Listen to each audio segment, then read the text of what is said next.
8 वर्षापूर्वी प्रकाश व त्याचा मुलगा मानस यांच्या वयातील फरक 28 वर्ष होता आणि 12 वर्षानंतर त्यांच्या वयाचे गुणोत्तर 15-60 होईल. तर मानसचे आजचे वय किती? मग याच्यामध्ये सांगा कोण कोण आहे सांगा.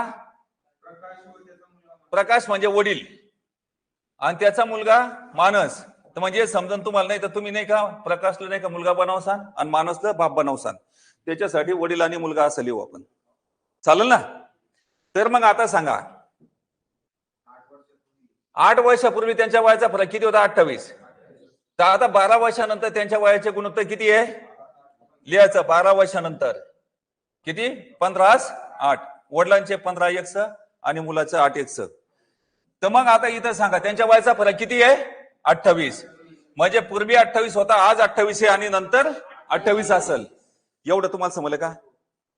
आता त्याच्यानंतर 15 मधून 8 गेले किती राहिले सांगा? 7x. गुणिला 7 येते काय होईल? भागीला 7. 7 आणि 28 कोणत्या पाड्यामध्ये? 7च्या. 7 1 7 7 चौक 28.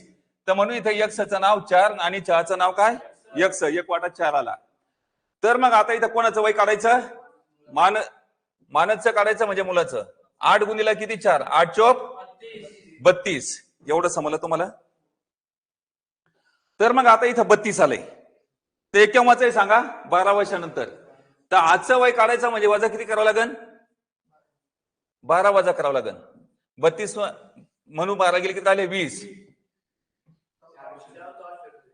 किती?